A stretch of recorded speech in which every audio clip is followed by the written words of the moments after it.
Nursing देने वाले हैं उनके लिए हैं, ठीक है। बाकी जो उस वाले जो लास्ट लेक्चर में थे इजी वाले थे वो यूपी वालों के लिए थे, और जो मॉडरेट लेवल के थे वो एम्स वालों के लिए थे, जैसे पैरामेडिकल हो गया या फिर बीएससी नर्सिंग या उनके लिए थे, ठीक है। ये सारे क्वेश्चंस आपके लिए केजीएमयू और एवीएमयू के लिए हैं और यूपी बीएससी नर्सिंग के लिए, ठीक है।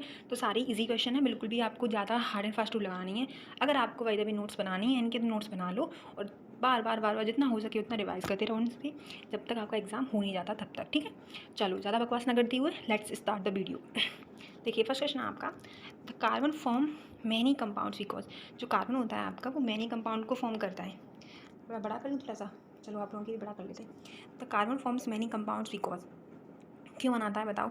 तो वो बनाता है इसलिए क्योंकि उसके पास में बेटा क्या होता है, बोथ ए एंड बी, ये वाला आपका ऑप्शन सही हो जाएगा। क्यों, it forms covalent bonds with other elements, it can form double and triple bonds, तो ये ए एंड बी सही हो जाएगा आपका ऑप्शन, ठीक है। नेक्स्ट क्वेश्चन देखिए, जो पार सेकेंड है इसमें थोड़ी सी फिजिक्स के एक दो क्वेश्चन हो सकती हैं तो डोंट माइंड, ठीक है।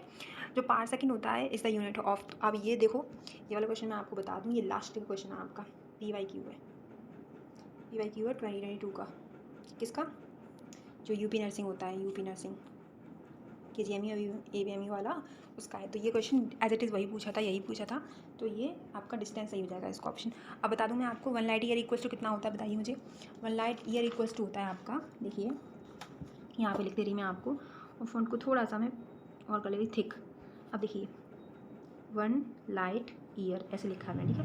इक्वल्स टू उसकी जो वैल्यू होती है वो होती है आपकी, देखिए 9.467 इंटू 10⁻15, ये भी आपसे पूछ सकते हैं, 15 है यहाँ पे, ठीक है, 5 है, 15 10⁻15 है, तो मीटर होगा यहाँ पे। अगर आपसे पूछ लिया कि 1 लाइट ईयर की वैल्यू कितनी होती है तो आपको याद रखनी है 9.46, 9.4 याद कर लो या फिर 46 भी याद कर लो, इंटू 10⁻15 प्लस के और मीटर में होती है, ये याद रखना है आपको, ठीक है। तो पार सेकंड ये आपकी लास्ट ईयर का क्वेश्चन है और ज़्यादा इंपॉर्टेंट भी है, तो आप ध्यान में रखना है इसको कि डिस्टेंस पार सेकंड की, पर सेकंड नहीं है ये, पर सेकंड ये वाला होता है पर सेकंड, तो पर सेकंड होता है फ्रीक्वेंसी का, पर सेकंड फ्रीक्वेंसी का होता है, ठीक है।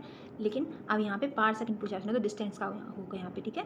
पर सेकंड भी याद रखना है, पर सेकंड देखा नहीं, वो फ्रीक्वेंसी इक्वल्स टू, अगर आपने पढ़ा हो फ्रीक्वेंसी इक्वल्स टू 1/T, तो ये पर सेकंड हो गया, तो ये फ्रीक्वेंसी का होता है, यहाँ पे पर सेकंड डिस्टेंस का होगा। नेक्स्ट क्वेश्चन देखिए, नेक्स्ट क्वेश्चन आपका, methanol and acetone can be separate divide, methanol होता है और एसीटोन होता है, कौन सी प्रोसेस से सेपरेट किया जाता है, तो किया जाता है बेटा फ्रैक्शनल डिस्टिलेशन से वो सेपरेट किया जाता है। नेक्स्ट क्वेश्चन देखिए, नेक्स्ट क्वेश्चन है आपका ये वाला 4, एन आयरन निडल, जो एक आयरन निडल होती है fluids on the surface of water because of, अब फ्लूइड देखो वो क्या है, एक आयरन निडल है, वो पानी की सरफेस पे तैरती है, ठीक है। तो किस वजह से तैरती है, तो वो इस वजह से तैरती है, उसमें सरफेस टेंशन होता है, तो वो इस वजह से तैरती है। नेक्स्ट क्वेश्चन देखिए, नेक्स्ट क्वेश्चन आपका था, method use to separate very minute solid particle,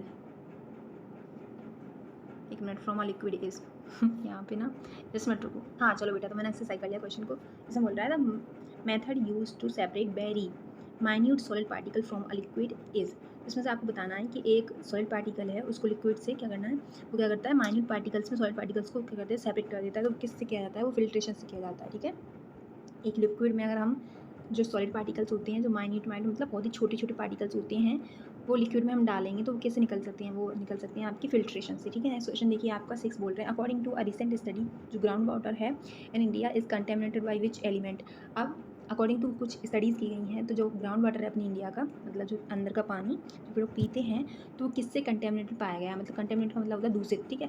तो वो पाया गया बेटा आपका आयरन से दूषित पाया गया, ठीक है। नेक्स्ट क्वेश्चन देखिए, the down process is used to extract, जो डाउन प्रोसेस होती है वो किससे एक्सट्रैक्ट होती है, तो वो होती है सोडियम से, सोडियम आप यहाँ पे लगा लो, सोडियम हो जाएगा इसका ऑप्शन। नेक्स्ट क्वेश्चन देखिए, the wavelength of a Paschen series lies in the, जो वेवलेंथ होती है पास्चन सीरीज का वो किस में होती है, अल्ट्रावायलेट रीजन में, विजिबल रीजन में, इंफ्रारेड रीजन में या फिर फार इंफ्रारेड रीजन में, तो ये होती है पास्चन सीरीज आपकी इंफ्रारेड रीजन में, ठीक है। इससे कई टाइप के क्वेश्चन बन सकते हैं आपकी। अब देखिए 9 देखिए, ऑर्थो एंड पैरा जो हाइड्रोजन होती है डिफर इन, किससे डिफर करती है, तो वो डिफर करती है बेटा स्पिन ऑफ देयर प्रोटॉन्स, ठीक है। नेक्स्ट क्वेश्चन देखिए, the nuclei having same number of neutrons but different number of protons are called, एक न्यूक्लियाई है जिसके पास में सेम नंबर ऑफ न्यूट्रॉन्स हैं लेकिन उसके पास में नंबर ऑफ प्रोटॉन्स क्या हैं, डिफरेंट है, तो उन्हें क्या बोलते हैं, आइसोटोप्स बोलते हैं, आइसोबार्स बोलते हैं, आइसोटोन्स बोलते हैं, one of the above, none of the above, तो इसमें से हो जाएगा आपका आइसोटोन्स। और देखो अगर ऐसे याद करना है, जो ट्रिक टू रिमेंबर है आपकी वो ये है, राइम कर दो आप न्यूट्रॉन्स आइसोटोन्स, न्यूट्रॉन्स आइसोटोन्स दोनों ही वर्ड आपके राइम कर रहे हैं, कर रहे हैं, न्यूट्रॉन्स आइसोटोन्स, ठीक है। तो same number of neutrons but different number of protons, ये होता है आपका आइसोटोन्स, ठीक है। फिर देखिए नेक्स्ट क्वेश्चन आपका 11 बोल रहा है जो न्यूक्लियर होता है आपका, न्यूक्लियाई है यहाँ पे, ठीक है, न्यूक्लियर नहीं है।